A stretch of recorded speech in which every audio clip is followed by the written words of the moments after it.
Hello, and welcome to the first episode of the Fallingblog Podcast. I'm Alasdair Post-Quinn from Fallingblox Designs.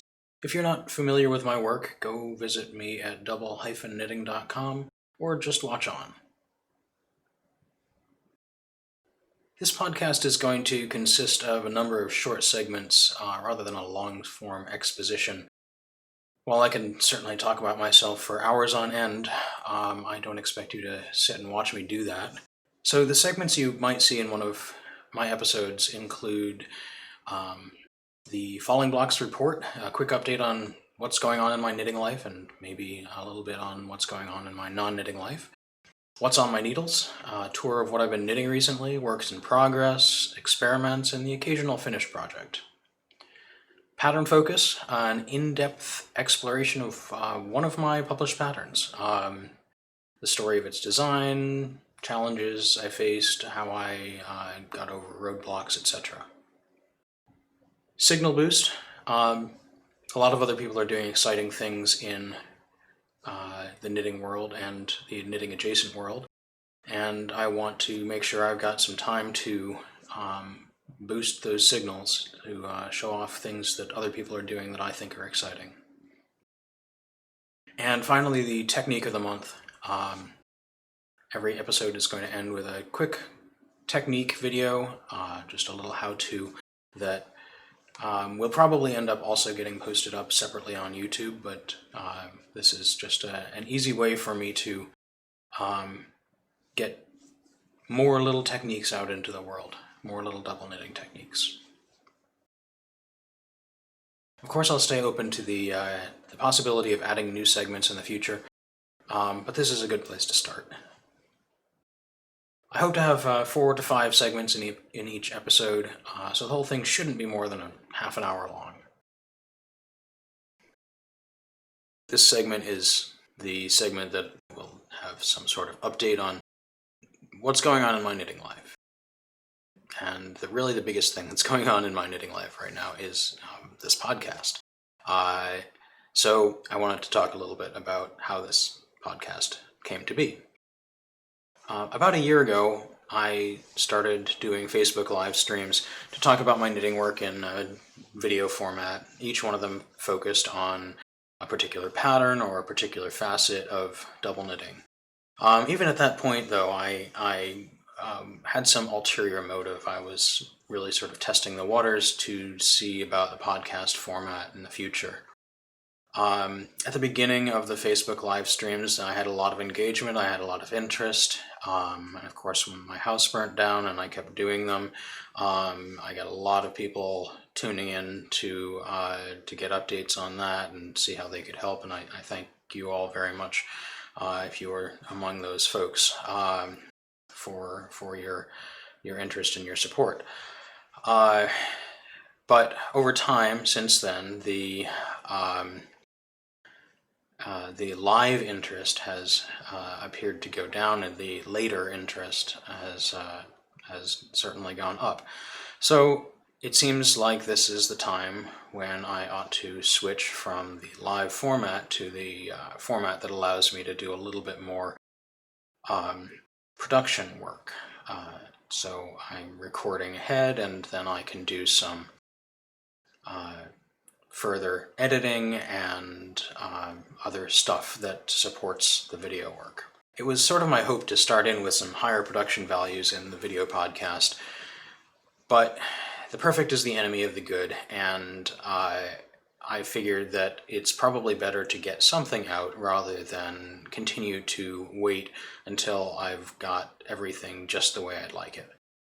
In the future, I hope to have better graphics, motion graphics, perhaps a soundtrack, no laugh track, not that funny. Hopefully with each one of these it's going to be a little bit more and a little bit more polished. And I hope that in the end we'll get to the place where I would have liked to start. In other news, aside from the podcast, the other big thing that's going on is my virtual workshops. Now, if you've been paying attention to my blog, Facebook, etc. mailing list over the past several months, you've probably noticed that I've been doing some virtual workshops and teaching for some of the big shows. In fact, the very first virtual workshop that I taught was the day before my home burned down. And so it's taken me some time to rebuild my virtual setup. I've talked about that in my live streams for some time. At this point, what I'm doing is I'm revisiting the building blocks name.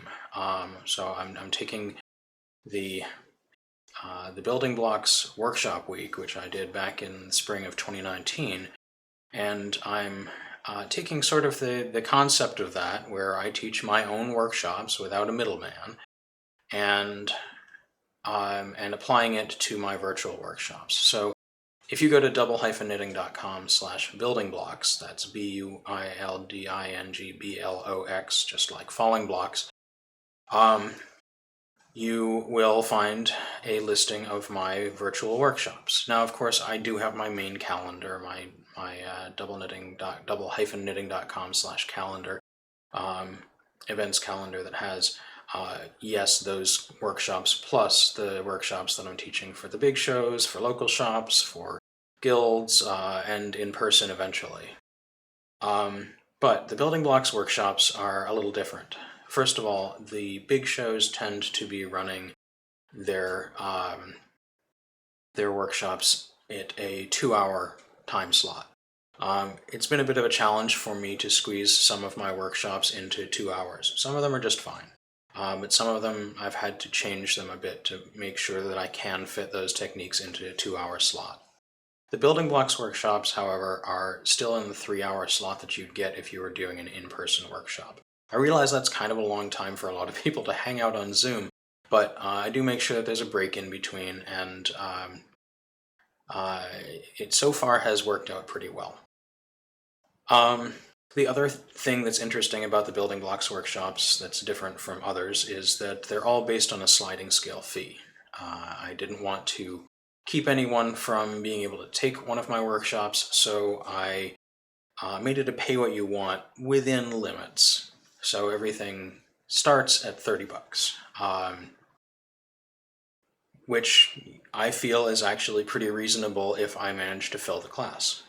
Or even if I don't get pretty close to filling the class, I'm still doing all right with that. So the other thing that's important about the building blocks workshops, of course, is that there are going to be more of them more regularly. I'm going to try to do at least 2 of them a month, and you're probably also going to see more of the advanced workshops there. A lot of the big shows like to book me for intermediate level stuff and the occasional advanced class, because they know that the occasional advanced class is nice for people to see, but they're never going to sell them out as readily as they sell out the intros and the intermediate classes. So I am not as worried about them selling out, and I've been having a lot of success with the 3-hour format and the sliding scale fee, and I feel like it makes them more accessible to people. So hopefully we'll get all the way up to the double knit entrelock, and I'll be able to test some new classes on you as well. So you can read more about that. The building blocks workshops up on again double-knitting.com/buildingblocks. This is the pattern focus segment, and the general idea behind this segment is that I'm going to sort of get a little in-depth into one of my patterns, and I figured since this is the first podcast, I may as well start off with the first pattern, and that would be the Corvus. The Corvus scarf was the very first thing that I ever designed in double knitting, and it's still to this day something that I use as a sample for the intro to double knitting classes, because it shows off the basics of what double knitting is before I start adding in all sorts of crazy stuff. But at its base, basically, double knitting is a motif on a background, and on the other layer the same motif in opposite colors and opposite orientation. And this scarf shows that off really pretty well. The idea behind this scarf is that you can really take any chart that you find and double knit it. If it's a chart in a knitting Stittionary, great. If it's a chart that you find in a cross-stitch book, great. As long as it's in a grid and it's 2 colors, you can use it to double knit. But if you don't have that chart, maybe you wanted to make the chart. So I actually wanted to do a scarf with a crow on it, and I couldn't find a chart that really suited. I couldn't find something that really fit what I was trying to do. So I went out looking for just a graphic somewhere, and I found actually this graphic, which is still out there on the web if you search for crow graphic or crow on branch graphic or something like that. It's free, freely available and usable piece of clip art. And so the first thing I had to do was I had to edit out the branch. I didn't want it sitting on a branch, I just wanted it in the position like it was sitting on a branch. So I did that, and obviously I had to fill in a bit of the tail to make it look still like a whole bird and not a bird missing a chunk of its tail where the branch was. And once I was there, I was ready to overlay it with some grid and start figuring out where the squares in the grid were actually going to go. And so, as you can see, here's the very first chart for the Corvus. As you can see, I've done a little bit of creative moving around of pixels to try to make it a little more clear. I've removed a little bit of detail in certain places. I've added a little bit of finesse. The bird's beak points in a slightly different direction, but I thought this looked nicer, so there we go. And that ended up with this as the final version. Now there's a very subtle difference, and you probably will never find it, but between the original version of Corvus and the current version. But the pattern is still out there as a standalone pattern, and as a matter of fact, as a free pattern. It's one of my most popular patterns. It's the first one I released. I didn't, at that point, have any knowledge or intention to go pro, but I wanted to get the pattern out there. So I put it out for free. It's still incredibly popular. I'm not sure if it's popular because it's free or if it's popular because it's a really nice pattern, or a little of both. So the first one that I did, that was pictured back in the beginning of this little slideshow. The first one I did was actually gifted to my sister at Christmas many years ago now. And actually, the original one was given to her a year after the Christmas I intended to give it to her at, because I didn't really have any idea of how long it was going to take me. And I believe the original one was done in slip stitch double knitting as well.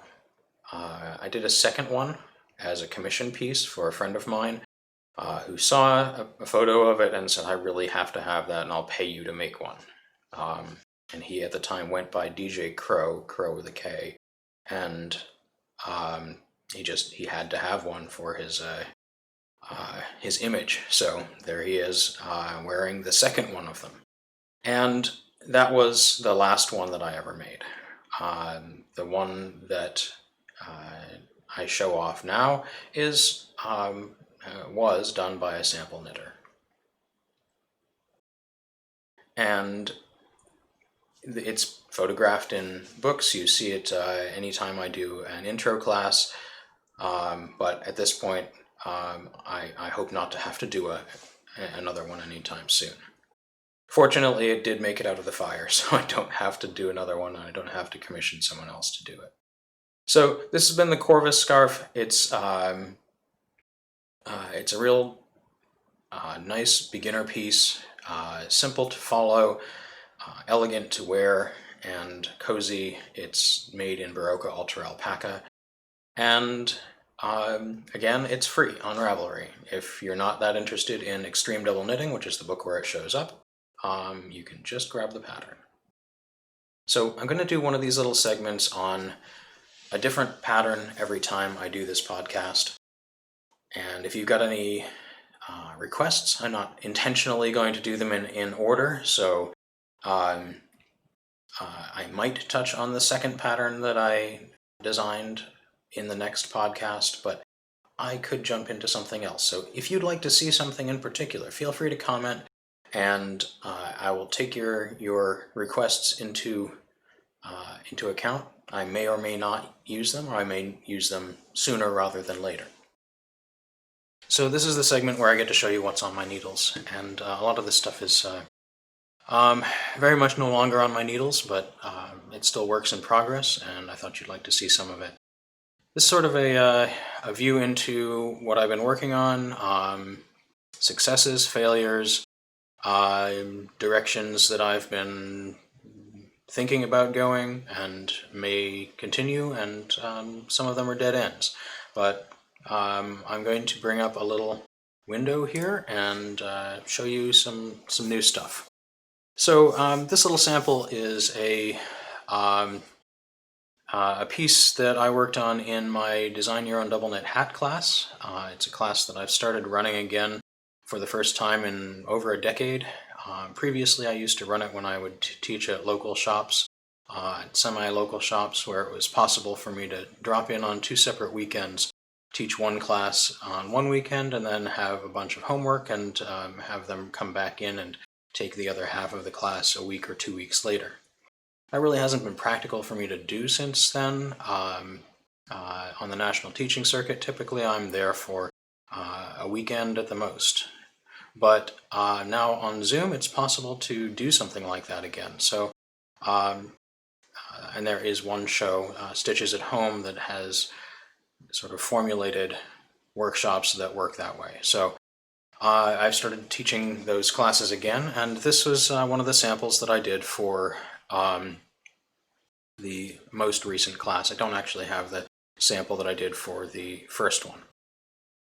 But more interesting than that, whoops, that'll come later, is what I've been doing for hat crowns. So this is a hat crown, as you can tell. It's, well, I mean, it's a coaster at the moment, but it is essentially a hat crown. And this is sort of the way that I design hats a lot of the time. I work on the crown first, or I figure out the body, but I don't actually knit up the body. I might swatch for the body, but then I'll do the crown because I want to figure out how it's going to end before I begin it. So this is a work in progress. As you can see, there's a sort of lack of continuity. These lines don't actually look like they're connecting. So that's going to change in the final version of this, so that it'll actually look like a full six-sided loop-de-loop thing. This is the one out of the most recent workshop that I did. Both of these are 6-sided decreases. And this is actually the one that is based on this. Now, I didn't want to just take this pattern that I had gotten out of a Stittionary somewhere and use it as it is. So I started messing with it a bit. I'm changing the shape, changing the size, curving it rather than making it pointy, and you can sort of see the edges of what I ended up with. And so when I finally release this pattern, this will be probably pretty close to the crown. I did a couple of other crowns. These are just samples. There's no patterning on them. They're just there to show shape. These are crowns that I didn't have examples of. I don't have a hat that's got a 3-sided decrease. I don't have a hat that's got an 8-sided decrease. So I just made little sample versions of them so that people could see how a hat with these kinds of kind of decrease might look. Here's one that's just sort of a standalone thing. It's a little bit more in double knit entrelac. If you've paid attention to my stuff in the past several years, you've probably seen at least one double knit entrelac hat from me. There were actually two, but one was sort of a predecessor to the other. I haven't really played much with double knit entrelac because after I did that pattern and the book that it was in, I ended up having to then revisit my original extreme double knitting book, and that took up a lot more time. So I'm now getting back to thinking about double knit entrelac, and this was one of the things that I wanted to try out. And this is sort of a less extreme version of what I was thinking, but you can see here that this triangle is 6 stitches wide, then this one is 4, and then this one is 6. So it goes 6, 4, 6. And is it possible to build uneven rectangles in entrelac? Yeah, it absolutely is. So that'll be the question. How far can I push something like this? Can I do uneven rectangles in entrelac, and how does it affect the rest of the piece? The next thing I want to show is the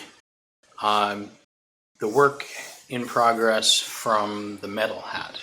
So the metal hat is this hat from the Wuxing 5 Elements collection.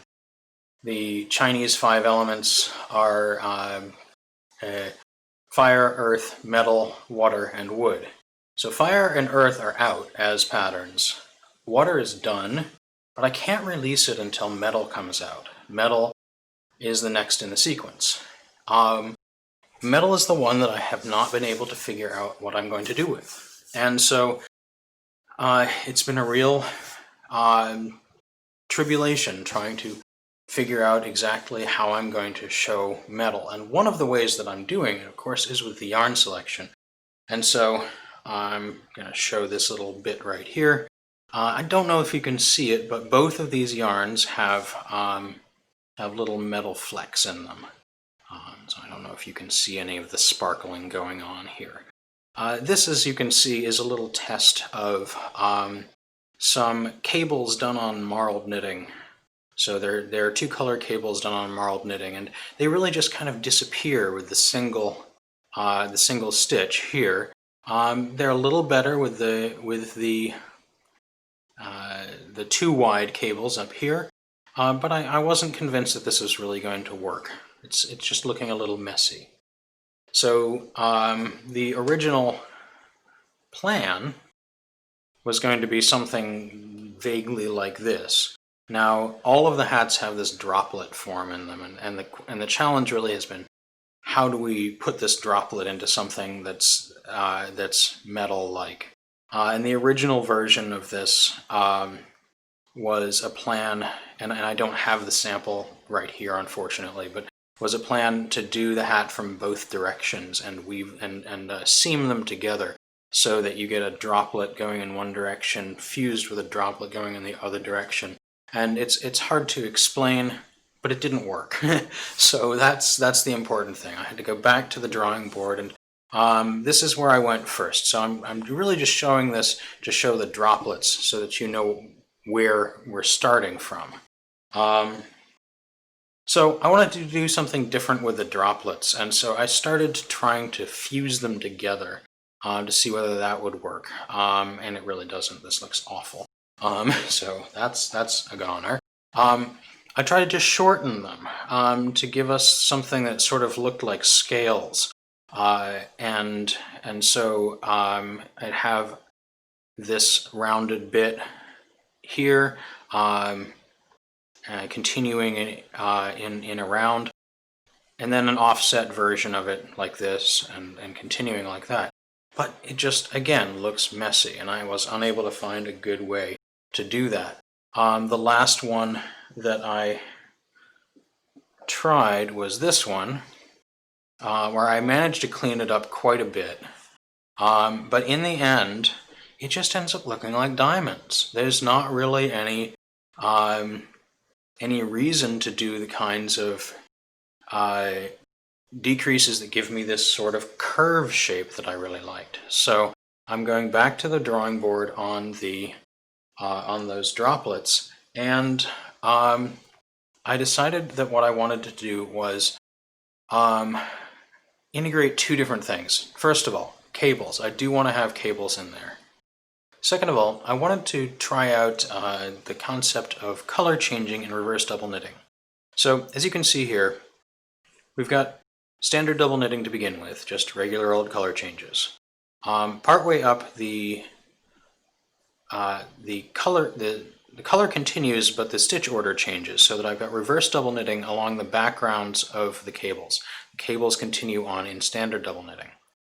So as the cable passes the border here, it changes color. So the idea is that I'm going to have cables moving around. I'm not sure if they're going to twist with each other, or if they're going to just do a big spiral-y thing, all moving in the same direction. But as they move from panel to panel, they're going to change color. And at the bottom of these, of course, I'm going to end up with those droplets, and each one of them is going to be a droplet that's the reverse color from whatever the background is. And I've got the beginnings of that here. You can just see the bottoms of the droplets. I haven't really gone any further yet. I'm definitely noticing as I do this that the transition between the reverse double knit sections of different color orders is tending to stretch out in an interesting way. This could be a problem or it could be an opportunity, and I'm going to see whether I can make it into an opportunity. You'll remember from perhaps my Agni Deus hat, where I did beads into a sort of laddered section like this. If this stays, then I might consider not beading, but adding in some other kind of embellishment that does something interesting in here. So we'll see what happens. This may also feed into yet another idea. So this is the progression of the metal hat, and the hope is that I'll be ready for test knitters to have their way with this pattern in January sometime. My guess is that the next What's on My Needles segment in the next podcast will be less busy, and there will be less stuff to show. With any luck, though, I'll get to show you some of the progress on some of these pieces, so that you'll actually get to see where things go over the time that we have between podcasts. Now, the last segment in my inaugural podcast here is going to be the technique of the month, and I want to show you a double knit bind off. This bind off is a chunk of a video that I have up on YouTube now, and it's something that I've been promising people for years, really, in my classes. I've been telling people I have a cast-on video, so check that out if you're lost on my cast-on. You can always refer to that later. Later, I was able to tell people I've got edge videos, I've got self-edge videos. So if you're not able to tackle the self-edge in this class, then go look at the video. And I've been promising people I'll finish off the last edge of any flat piece by doing a double knit bind off video, but I just haven't gotten around to shooting it. And so finally it's shot, it's up on YouTube, and I'm going to do a little chunk of it here. In the future, very likely these things will come out first in the podcast and then later on YouTube. But because of the history of this bind-off video and the history of the promises that I've made for it in years past, I decided it was best to just get it up there as soon as possible. So I hope you enjoy it. What I've just done is a row of all one color order. This color order is AB, it could be BA, it doesn't really matter. And When I got to the end, rather than slipping the last pair as I normally would in a row, I worked the last pair and I broke the ends with just enough tail to weave in. Now, at this point, there isn't really enough yarn to do another bind off. That's okay, because the row that I just did actually is my bind off row. So at this point, I'm going to take this entire thing and I'm going to slide it to the other end of my needle. Now, if you're on a straight needle, you're going to have to slip, slip, slip back until your needle point is sticking out the wrong end of your work. So at this point, what I'm going to do is, I clearly can't do anything with these ends, but I'm going to start working these stitches again by slipping them. So I'm going to slip one knitwise, then slip one purlwise, then I'm going to pass one over and off. Slipping one knitwise, over and off. Slip one purlwise, over and off. So I'm slipping all of my knits knitwise, and all of my purls purlwise. And every time I have two on the needle, I pass one over and off. So it's similar to the simplest bind off you know, except that of course it's done in double knitting. But more to the point, it's done by doing the entire row first and then going back to the beginning to do the bind off.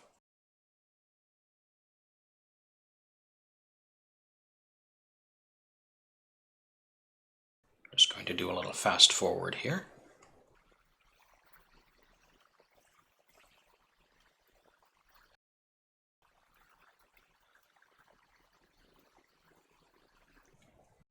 So here I am at the end of my bind off, and I'm going to slip one last stitch, and that takes this needle out. Now I'm not going to pass this over and off. I'm going to go until I have one last pair on the needle. Everything in double knitting is done in pairs. And you'll notice that I can pull these in and out. So at this point, I'm going to reach through both loops, grab both ends, pass both ends together through both loops. At this point, I can remove the other needle and tighten. So there's the finished bind off. And here's a good example of how stretchy it is. Thank you so much for watching the first Fallingblog podcast, and I hope that you found it interesting or entertaining or useful. And I hope that you'll stick with me as I polish these up over the next year or so, trying to make them look and feel a little bit better. This has been Alasdair Post-Quinn for Fallingblox Designs. Thank you and good night.